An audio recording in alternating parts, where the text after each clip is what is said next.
வணக்கம்.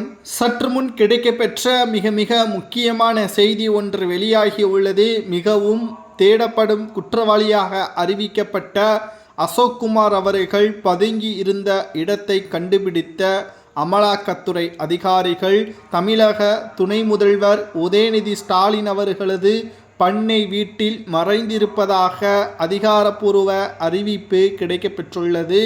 இன்று இரவில் அவரை கைது செய்வதற்கான ஏற்பாடுகளை டெல்லி காவல்துறையின் உதவியுடன் அமலாக்கத்துறை அதிகாரிகள் முடிவெடுத்திருக்கிறார்கள். தமிழக காவல்துறையின் மீது நம்பிக்கை இல்லாதது இது சுட்டிக்காட்டிக் கொள்வதாகவும் தெரிய வருகிறது.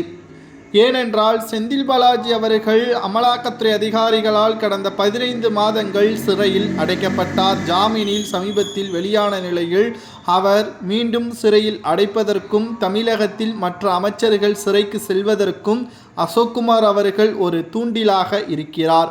ஏனென்றால் அவர் கைது செய்யப்பட்டு விசாரணை நடத்தி அவரிடம் இருந்து கிடைக்கப்பெற்ற ஆதாரத்தின் மூலமாகத்தான் மற்ற திமுகவின் அமைச்சர்களது பினாமிகளது பெயர்கள், சொத்து பட்டியல்கள் அனைத்தும் ஒவ்வொன்றாக வெளியிடும்.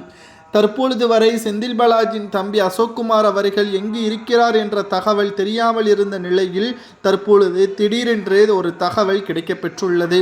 அதில் உதயநிதி ஸ்டாலின் அவர்களது பங்களா ஒன்றில், அதாவது பண்ணை வீடு என்று அழைக்கப்படக்கூடிய பங்களா ஒன்றில் அவர் தங்கியிருப்பதாகவும் கடந்த 1 ஆண்டுகளாக அங்குதான் வசித்து வருவதாகவும் அனைத்து தேவைகளையும் அவர்களை பார்த்து கொள்வதாகவும் கிடைக்கப்பெற்ற தகவலின் அடிப்படையில் இன்று இரவு அமலாக்கத்துறை அதிகாரிகளும் டெல்லி காவல்துறை அதிகாரிகளும் களத்தில் இறங்க உள்ளார்கள்.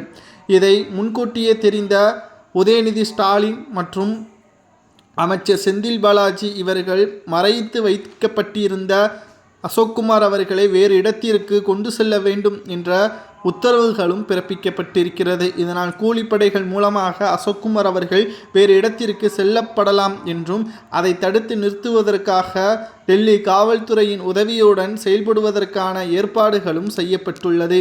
ஒருவேளை கைது செய்யப்பட்டால் நிச்சயம் தமிழகத்தில் மிகப்பெரிய ஒரு மாற்றம் நடக்கலாம் என்றும் இது திமுகவின் ஆட்சிக்கு மிகப்பெரிய ஒரு ஆபத்தாக வந்துவிடக்கூடும் என்பதற்காக உதயநிதி ஸ்டாலின் அவர்கள் பதவியும் பறிக்கப்படலாம் என்ற அச்சத்தின் காரணமாக அவரை வேறு இடத்திற்கு மாற்றுவதற்கான ஏற்பாடுகளை கூலிப்படை மூலமாக செய்து வருகிறார்.